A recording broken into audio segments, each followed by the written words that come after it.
Talofa lava, talofa Samoa. Sia o antunu pele. Malo lava soifua. Malo langi ma. Momuana. Tato si iwi inga malfaftai le tua ili nei. Tai au fau. O tato au lia mai lo na lofa malo na ngalilei. O le asu fau fa upopo yaso lo tato wola.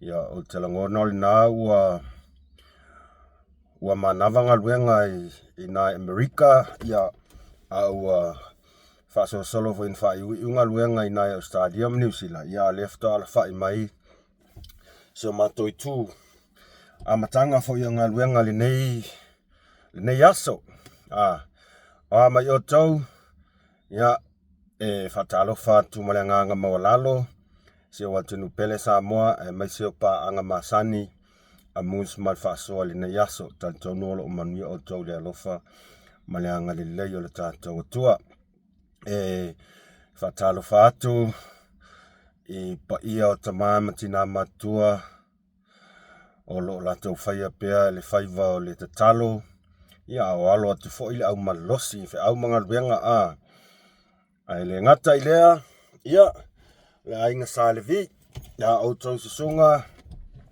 ya falpenga ma to fretua mano faalo ma lo lava le onsa e ma lo tau atai ma lo fa palpale fa fitai la o to tapo inga fa fitai la o to tatalo ya manu ai alon fa na u Samoa po fe lava se tafa la langi o lo ma ua mai ai ia alfa soa mus ile ne yaso ia malo lava fatalo fatu tafa man malo o Yesu Keriso lo tato li'i malo tato faola avea foile nei tu lai o ai lava o lo o famanatuinia ni atu soifua le nei aso ia avea le nei tu lai famanuia tuai ia o to waso whanau po o ai lava ia famanuia tele le tua sanga fa popo ni siaso manis tau sanga stele o lo soifua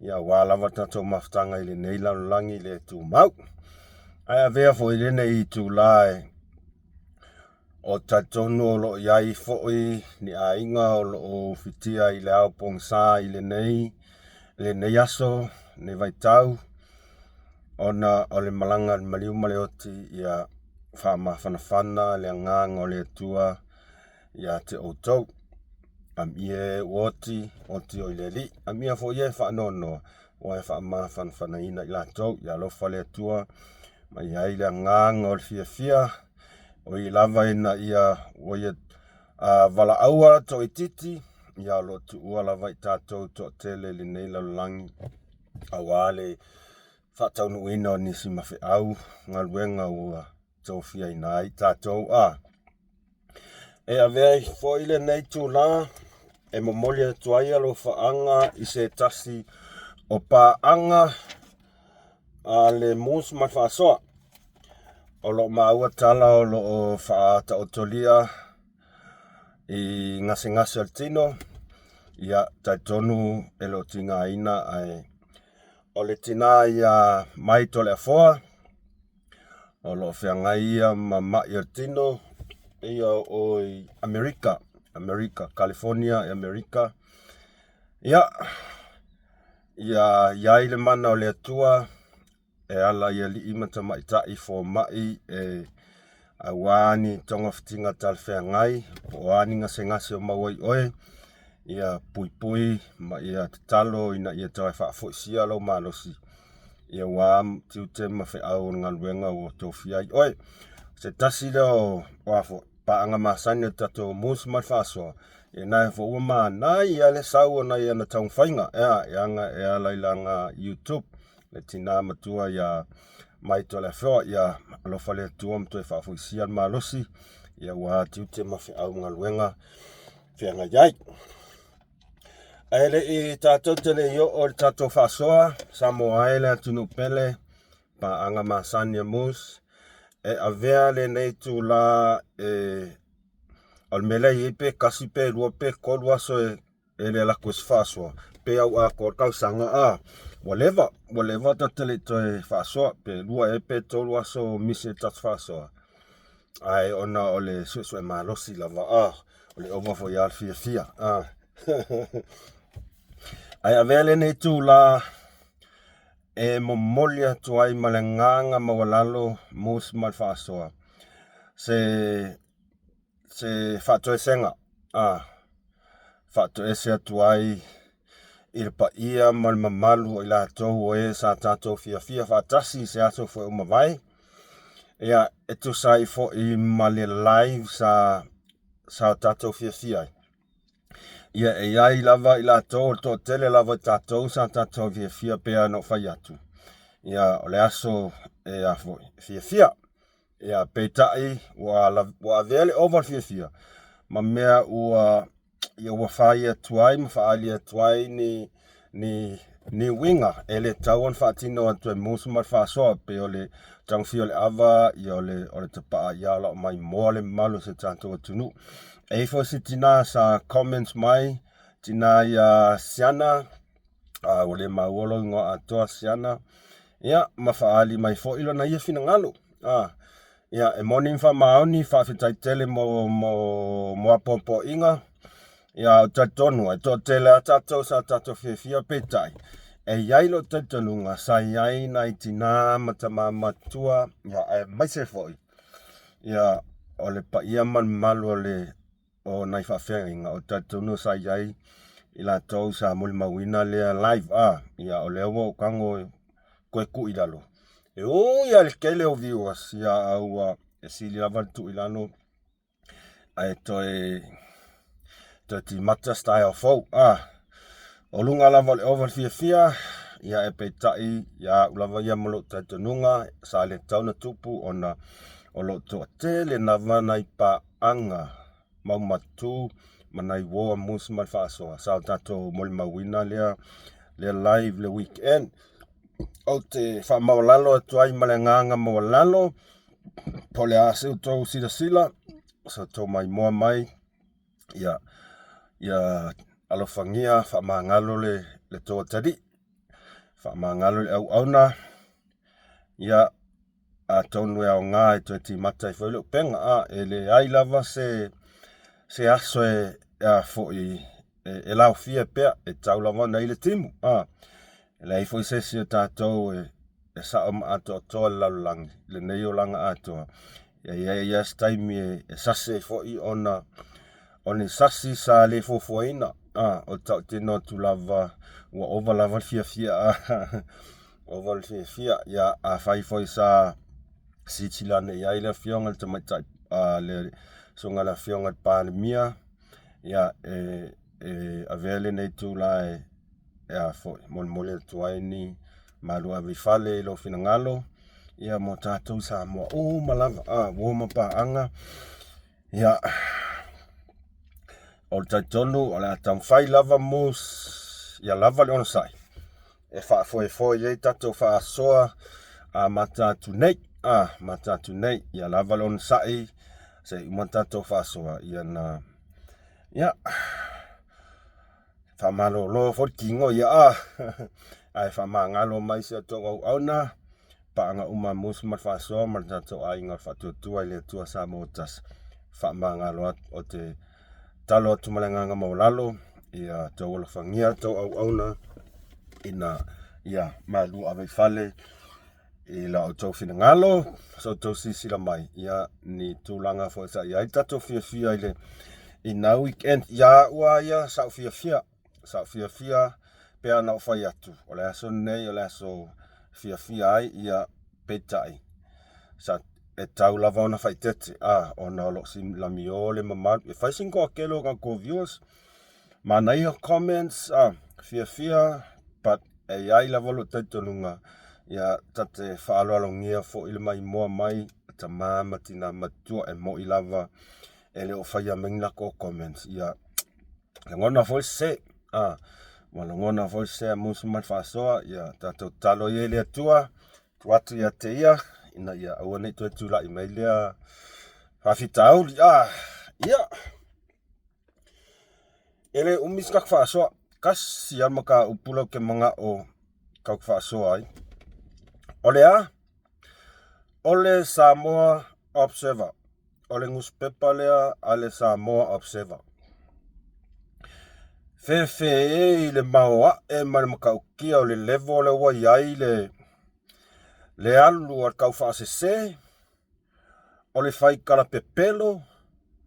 Ma le wha olo a kau a inga o le akungu e newspaper ngei ole Samoa Observer. E makaukia. O le tūlanga le wa iai le Samoa Observer ua le koe iai lava se pole wa ele o se mea folk, wa le vanga whaid mea lea, o le fau o kala se e wha olo a kauai le malu le kungu. Ia matau ma whai lava e wha leanga tamali inga o tupu matamali i o le tatua tinu. O le makua i e makanga, ia ua ia e makanga, ma ol mele wale koe masa mo observa so le ngar konkia i mai a al me pito silin fa no ai o lo o sila mio le mamalu o le atunu i tala le sao o tala le moni matala pepelo kau whaaleanga e whaaleanga ai tamari anga o tupu matamari i o tanto atunu ai mai se lava o le fionga i le lipanmia. O ke le iloa ia au ia, po le ase mea se, po le ase mea ua ngalo ngei newspaper. Ua so o ngā whai ai lava, le fionga i le lipanmia. Ai le whaapea lava o ngofo, le fionga lipanmia, whai ak se kala o lea o lo si mai la fionga le lipanmia so le o le mea lo o kangaka maunga lulunga umanga ai ngai piko i lunga kangaka ia i lunga whaulu lunga o newspaper lea kangaka la le whaia mai le alofa ma le o le makua pepelo le mafofau wa uma upo e whamkala i po lea po le hali ngai koe ngā newspaper nga maka maya le kausanga ke ngeng maka maya o sasa lava le fionga palmia sasa ya le vaenga fa o fire fast le o man kaimingei ua cool fainga malo sole o life fai lava na lipotia mai le luasa taluai le ana sa fai mai ai le whasalaunga loa ia a le fionga i le pulesili. Le pulesili, le a fionga le sunga ia papali i John Taimalangi. Po le stala si nia le official whamasinonga. E whamanina ma whamautu mai ai ia le mea po le tūlanga le wo o iai ia tapen penanga mo whaamasinonga o su i o le whainga paloka. Le ana whaamaonia mai ai e valu su i o whaamaonia. Ma ua uma foi o na tu matamanga aso e whai ai lea case, ma lea case. Lea sa i ta uai le reporti lea Samoa Observer sa avelunga lato newspaper. Ole makua ei tole. Lea sa fai mai len whapea le report le Samoa Observer. E tasi le su o toi ave tua, o toi whahui tua. Au lea na saunoa manino lana fionga le purisili o se tala e se ma aua ne taita ina se na ai le mamalu la tato tunu. I nei tustusinga le ami o tonu whapene. Uka kokat kongu iai. E whawhewhea o ngā whai e ngei newspaper ngini poki whapea. O le whasini lea le leo o mekea. O whai e ngi suesu e ngā ngei kuskala ai le i whai a maila ko li poki na i o lanto mauti noa ai le moni ma le sa o lanto ripoti le whai mai. O whai ea. O longa winga al mele ia le newspaper lea. Ngā mo meo hearsay, kala whaalongo. Kusa o leo wailoa ngei, e iai kakai kukui kua, ne li pokia kala ia. O lea lau kei loe pe pelo. A ua kongi a e a fo. E makau kia. Sa o fa alongolong, sa o fai kau fo i se tasi o whatanoanga o tustusinga I lunga o Facebook. Whapea mai ai ia o toa o la pisa moa ia po I la mutu. Whai mai sa laka ngoa ma se tasi o tustala fo le a sa ma observa. Na ia sauno ai. O lanto reporti. E makua I ese ala kuskusinga e a vakua I lunga I kamai I lunga koe kasui uma lako o whai lako. O leo whakau valea umai I anga luenga e leo tustala uma. E leo teltonunga e leo tustala uma sa moa observa. Le whai al mea lea. Ai aka ngaka le kenge le po alo malieka. O le si fia pokor ngā le iai kaimingei. Ngā o mea pepelo a o le kusai ngā o mea pepelo a ngai whai mai. Ia avakula ia I lunga. Edit uma kamana I lunga. O ai kamana I lunga. Ia nasa o tau whafonga I le tatai I la sonafi.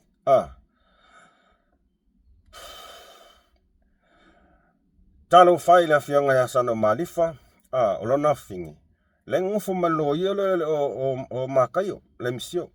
Kangakala le kukua le afi mawhaaleanga I kamarianga o newspaper. A newspaper. Sa le lei mai am kangal melo ia. Wa I le koe. Kusa o so se li poki lava I li poki mai le newspaper lea. E lei ma se li poki koe kat kongwai. Le aku ngu akoa. Ai sea. Le anga o le iwa, sfuma le iwa pasengi o lako li poki le mai. Ngā le kaufa leanga, pepelo, kaufa sise, kaufa valea I le akungu. Fa olo a kau ale malu le akungu. Talo fai, I malu le tunu, o tupu mai. Whawhea inga tau lang. Awa fai ele ma fau pepelo nge newspaper. Fai mai li poki kam fai ia, ka ilo iai. O fai asine ma fau. Lea fo entau sila I tustusinga newspaper lenga sawa ngafi la fiafi. O te langona le ngau kou, ngasa kou sila mo kou whafonga iai. I kuskusinga la observa lenga sawa ngafi. Se kou sila sa moa. O le mata upu le iunga le whamasinonga e patino I le sa avea ma minister. Lea sa tupo le whaavlawe tau ta avale. Lea na maniu e se tasi alung whanau le tunu. Ia nau tau sila fia umalava o le na fionga ia titimaya tafua ia tulou lava lo swafa marau tamali anga fale mavenga ai walo no ta wolpo ia le sunga ia fale mavenga ona sa au mai li poki sa mo observa ngafia le fiafi mata ua mai ai, yes, o lau wha maunia. O le ale o sa ukana I menga I wha I unga wha masinonga. E pule wha I unga wha masinonga.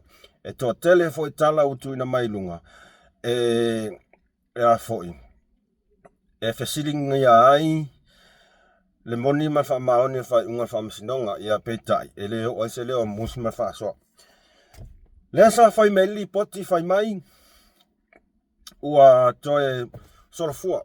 Solofua ia morianga na fionga ia fale mavaenga e le aila sa wa ia mena e pule lava fam sinonga ale mea piko silinga fa ngongo ai ole lako article lea e fatatau le fam sinonga le unga fam sinonga e fatatau e la fionga ia fale mavaenga ai pu e mai ai le aka la fionga palmia po e mai ai le aka le fionga I le li palemia. O le ale mea le fionga le li palemia.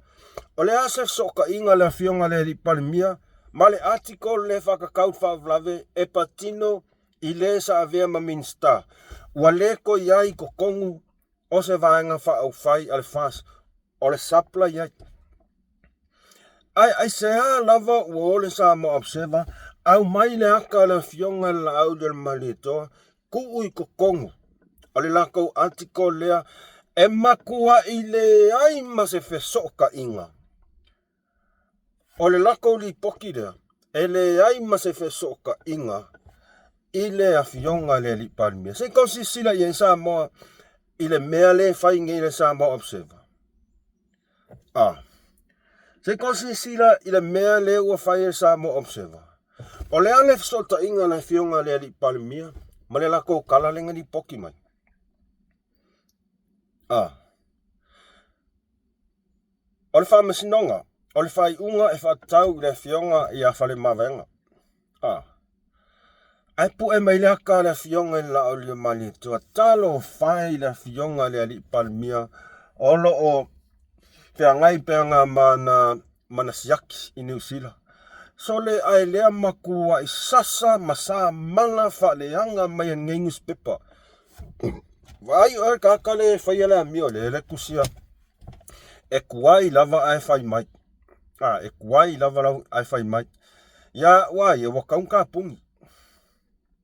Ua kakau o nga kapungi shut down le ngus pepa lea. Ua makua i over le ma fau. Kwai over le ma fau. Mai ai lo tatanunga. E tawana whai unga. Leanga ilo kai mua leo whai ia mio ia. Whai li poki pepelo. Whai li poki pepelo. Ia ka ilo ia li poki le sau. Whai mai. Le a fia ila fionga le komsina. Ia awa pa au. Kele ilo ai pe moi.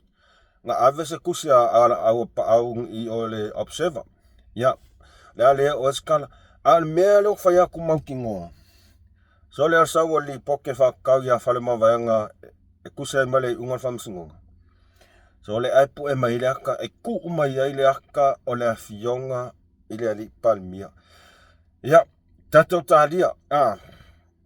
Tatou talia le toi taliu atu o le fionga i ali palmia. Po le a se fuanga o le mea moni lava. E le iai se whakanganga e kauonga molia. Ele iai se whakanganga ku inga ku yala kounge le observer. E ku oi lunga se akau se se whakau i se maka upo sis. O le upo mong yanga. Observer ua overko le mafau ma ua ila le kungu ya kou kalapelo. O kou loa me lau e le observer ua ku ia le kungu. Kwa ile iai askanga kai koe penga kasi alpasenge o akanga fia kongus pepa. Aisea, onga orko fai news pepelo. Pepelo le mafau. Le ango. Wakou le va ai kangaka o lo sisilaku.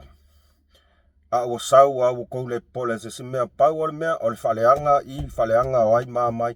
Ngar kau faleanga man faalo a kawar ko menga o fai. Wale ko iai se si mea e sa ai ko mamau fau. Sea waku i o ko le kungu. Mo ia. Waku i o ko e mese o ko i e fau lulunga. Mese o ko i e fau lulunga. O e lea. Neri ile o le msio. O e voi le skanka walaka. Le kupele nupi fa. Le loan lea se tase o malo. Wai loa umensa mo ako. Wakele mea e fai au kui pala i o le kungu. Alo kei doa e lega ko mafkanga sa yai kongor kalapu.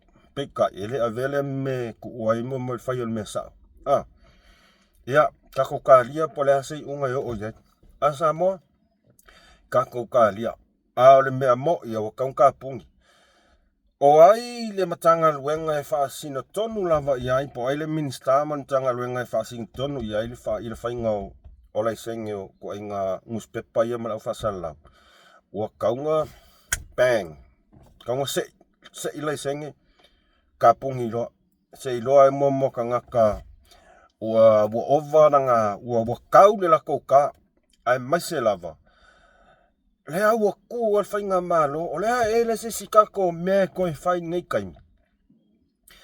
Ua ku whainga malo, ia ngau kako wa ai, ko kolu CEO wha mawai, ke ia wha mawai, sar sola, al vaenga ai, mai vaenga mama. Ia, o le lato whiwhiringa, o mea la ie ka o kangaka ke kelefak, la kou sila fia e le mawhaionga la konga lua vakasi, male whainga malo. Whamawai. Whamawai. O aira se si o kou ngā e pe fōlinga mai e ke pretend e ke langolango e maua o iskai. A iai a kaka, whai melo whai e nei tina ia. Ama vaai akua e le mawhai o na mātou ngā lua whaatasi ma whainga māloro tu lai mai. Whai le mea tonu, wha maa vai. Wha maa vai, so e sisi ngā luenga, o le mea pita sili na e fo.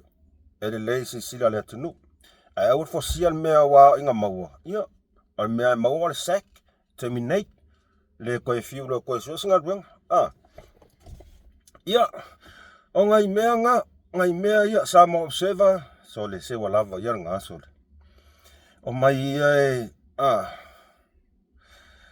ia e ka ai ia o koku ia le ia ka kongu fo.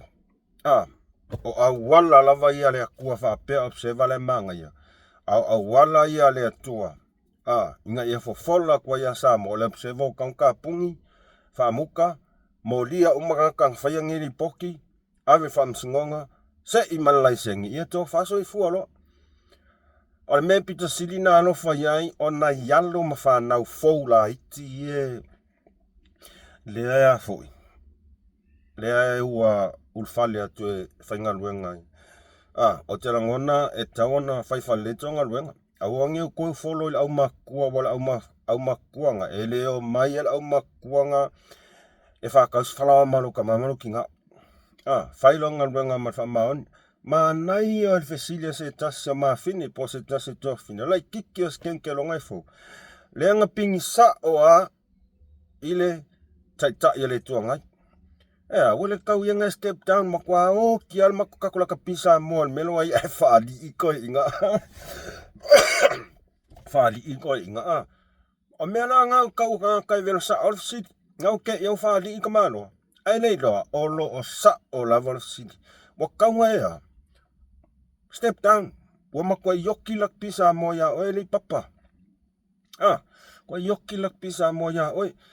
Malo lo e avisa vangoi au foula ikile ya wa ya. Oe li otsa polu tangata kaunga sau e whai ma German o le board alakpi. Mo ia. E li otsa polu. Ya. Ai tu atu lava e le whai unga tato whainga malo. Pole ase meo o iai. Al mea mo ia papa o kaunga. Lava ngā, ua matua stoi ina, ua ta alofa ua stoi ina, ua ki ngā, o te longona, ua vai stoi ina. Ai onga ka ngaka lai, whao so se skoi inga, ia ka ilo iai. Pe pau lava skoi inga ia ua. Pe pau a skoi inga ia ua. Wa masangia nga ia ia. Ia, ai, observer, whaiwhale kou li poki. Whai au whamaa inga kou loko lona winga ele taimi. Ole whina ngaloa na ole atua, wa iri kaimi. Wa iri kaimi pa uar ka kasia pa unga ka palai lai ele koe iai ia ma se me koe kuma ia. Ia ngā lulala ia ngā kai esu en meo lai. Ia waan kono ia ngai whaulu rui kou newspaper, wa laka hoilong kai. Wa laka le awa laka mai ia. Ia ngā kou lolala ia mo ka haka. Ai, whai mea pio pio. Whai mea pio pio. Ia, pei o se whasoa tuna ele nei tū la o le tae au. Whakea ko es whaska ko whasoa ngai kai au. Ia kulora ia e whainga inga ruenga. E ingo sing kofi whainga inga ruenga. Ai, subscribe le kako channel. Whamole mole lava malenganga maulalo. Whawhetai tele ia o tō u malava lo lango mai. Ai avene tu la mamule toya lo faanga i tato wo fasala lau malava. Amata mai Amerika sa ia pa ia lava sa mo kako kamokota. Vene tu la ma lo lava lon sai ma lo tawa tai le sunga ya tu e pa faftai ia malilupe fa lele ia malana so tau fo ia mo fanua ia ole uso ya Andrew ia matifai moana, ia malalanga alofa, ia leuso ia tapuala, ia whaasolo mai lau master tourist, ma lo lava nung sai, ma ia kai vanga, ma ia kakan nganga wao ngā fuile i loa koi, le ia, alofa te la tumo oe, ia oe nisi tato, ia or kako tautai matu palapala i Australia, tautai ia natu malvaenga, tamaya pesta ia feta, ia leuso ia kota, ia tato tama ya Mr. Molly, ia whamalulu atu pe a iaisesi o tau ole o misia tau ngalo ia whamalulu atu ai alofa tele atu mo whaftai tau ngaluenga ole tau longo aua o tau ngaluenga o leo kau longo e whawheko aia lau kau whaleanga i wo mai le kau whaleanga le mele o sau ai mai se ka ko makape ngai ngi sila o ki ama ui fo leo nga kau whaleanga le mele o sau paulu mea te alua tātou whaasoa I le moni ma le amio tonu o mea lo tupu. Ma lo whaftai ati a mus. Ma paanga uma a mus ma le whaasoa tu e whamanatu atu. Like, share, subscribe ka ko channel. Nai tina matama matua. Alofa tele atu. Malu whawhia ngainga. Alofa tele atu mus ma le whaasoa. Oto malava. Le nei taimi. Whaftai le mafuta mai. Ma ia mus ma le whaasoa. Le nei tai au. Whaasoi fua.